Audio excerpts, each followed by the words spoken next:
ngera kumyukibwa abantu bano wamanga omukenkufu Lubega Samuel Utamuka era yatudde emirimu gye yatandise dogikola ino omumyuka omulala ye Dr. Bayiga Michael Lulume mwena mumanyi nti ate ono era honorable member wa parliament okuva e Buyikwe Secretariat egenda kukulirwa Honorable Mabike Michael era emirimu gye yatandika dogikola wenjogerera kati yawubyeko olubu lw'ebigere e Tanzania okusisinkana bannayuganda abaliyo ku nsonga eno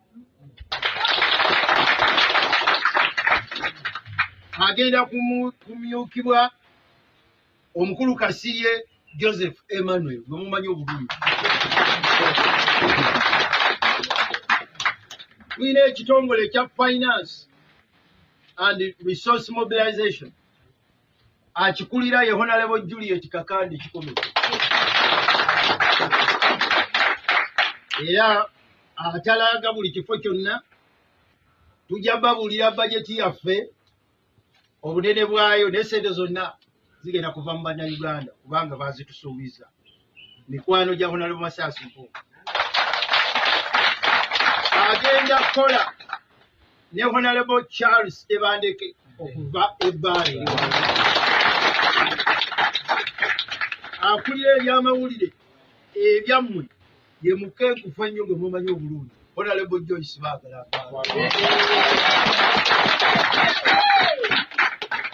owa mobilization ye musajja waffe wa field yennyini Honorable Lubowa Henry gwe mumanyi obulungi agenda kukola na bano bammanga agenda kukola n'oyo agenda okukunga abakyala ye Honorable Brenda Nabukenya agenda kukola ne Christine Walugembe gwe mumanyi obulungi agenda kukola n'ow'abavubuka Kansala Nalubya Zahara Talida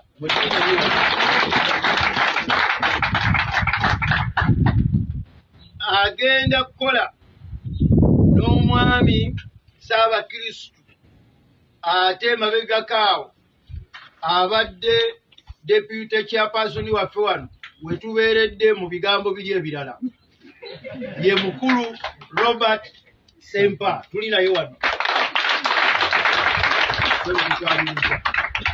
oyo agenda kutuyambako ku special interest groups nga kwotadde n'ebikwata ku ekereziya liturgy kuba bimanyi bulungi tugenda kubeera n'abakulu abakola ku trade groups abasuubuzi baliwo bikwano gyaffe bangi abali mu businesses agenda obikwataganya ye meya Kizito Katikkiro waffe owa Buganda tugenda kubeera n'abagenyi okuva mu central government ba minister ba MP abakozi ba government kubanga Honorable Masasi Mpuuga nga bwe mumumanyi emirimu gye gyakoze naddala mu myaka 3 ebiyise afunye emikwano mingi kakati mugenda kulaba abantu aba buli kika yetwayise muntu yenna kusinziira ku kkala ye banywanyi ba Honorable Masasi Mpuuga yonna gye bava bagenda kubeerawo abamu babuukize dda amatiketi kuba bava wabweru era mujja kuwulira ambategeeza n'abateesiteesi abamu bali wabweru tugenda kubeera n'abagenyi okuva mu Bwakabaka bwa Buganda e Mengo Honorable Masasi Mpuuga wa kitiibwa kubanga Ssaabasajja Kabaka yasiima n'amutuma emirimu e Mengo era ayinayo banywanyi be bangi ddala tugenda kubeera n'abantu abava mu nzikiriza ez'enjawulo. Eddiini ey'Obukatuliki oba Ekereziya yegenda okukulembera okusaba kuno. Kubanga Honorable Masaasi Mpuuga eyo yenzikiriza ye. Tetusobola kuwa magezi Ekereziya ani anaakulembera misa. Olwo oba oyiseewo bw'oteekeddwa okukoma. Naye nga Honorable Masaasi Mpuuga bwe mumanyi n'Ekereziya, era abantu be mubadde muludde okulabako mu nsonga eno eya misa bajja kubeerawo abakulu. Tugenda kubeera n'abantu abava mu bitundu ebirala wabweru w'Amasaka. Tuyina teams ezigenda okuva e Mubende. Tuyina abantu abava mu Bulemeezi mu ssaza lya Kabaka. Tuyina abantu abagenda okuva mu ssaza lya Kabaka ery'Ekyaggwe ne Bugerere. Beteefuteefu. Buli masaza gonna, masaza 18 yagenda kukiikirirwa. Abantu ba Ssaabasajja Kabaka nga bajja okujagulizaako omuntu waabwe Honorable Masaasi Mpuuga. Tugenda kubeera n'abantu abava e Busoga. Era ttiimu y'e Busoga tugezezaako okubakkakkanya. Badde baagala kuleeta bbaasi ne bbaasi naye tubagamba bannaffe tuyinza obutasobola abantu abangi ennyo twategese abatudde mu Twala. Naye bagenda kubeera abantu bagenda kuva e Teeso, bagenda kuva mu Mambuka, bagenda kuva e Bugwanjuba kusindikira Katikkiro waffe owa Buganda. Tugenda kubeera n'abagenyi okuva mu Central Government, ba minisita, ba MP, abakozi ba gavumenti. Kubanga Honorable Masaasi Mpuuga nga bwe mumumanyi emirimu gye gyakoze naddala mu myaka 3 egiyise, afunye emikwano mingi. Kakati mugenda kulaba abantu aba buli kika. Ye twayise muntu yenna kusinziira ku kkala ye.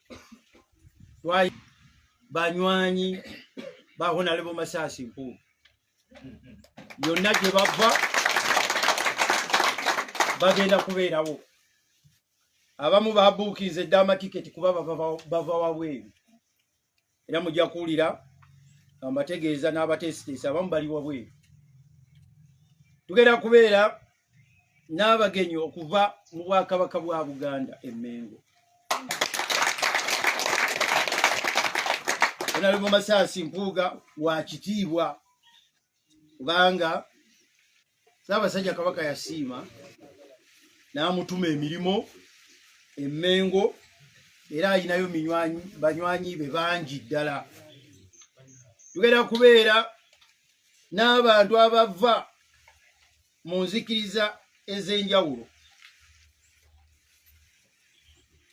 Eddiini ey'Obukatuliki oba Ekereziya yegenda okukulembera okusaba kuno. Kubanga Honorable Masaasi Mpuuga eyo yenzikiriza ye. Tetusobola kuwa magezi Ekereziya ani anaakulembera misa. Olwo oba oyiseewo bw'oteekeddwa okukoma. Naye nga Honorable Masaasi Mpuuga bwe mumanyi n'Ekereziya, era abantu be mubadde muludde okulabako mu nsonga eno eya misa bajja kubeerawo abakulu. Tugenda kubeera n'abantu abava mu bitundu ebirala wabweru w'Amasaka. Tuyina teams ezigenda okuva e Mubende. Tuyina abantu abava mu Bulemeezi mu ssaza lya Kabaka. Tuyina abantu abagenda okuva mu ssaza lya Kabaka ery'Ekyaggwe ne Bugerere. Beteefuteefu. Buli masaza gonna, masaza 18 yagenda kukiikirirwa abantu ba Ssaabasajja Kabaka nga bajja okujagulizaako omuntu waabwe Honorable Masaasi Nkuubo. Tugenda kubeera n'abantu abava e Busoga era ttiimu y'e Busoga tugezezaako okubakkakkanya badde baagala kuleeta baasi ne baasi naye tubagamba bannaffe tuyinza obutasobola abantu abangi ennyo twategese abatudde mutwalo naye bagenda kubeera abantu bagenda kuva e Teeso bagenda kuva mu Mambuka bagenda kuva e Bugwanjuba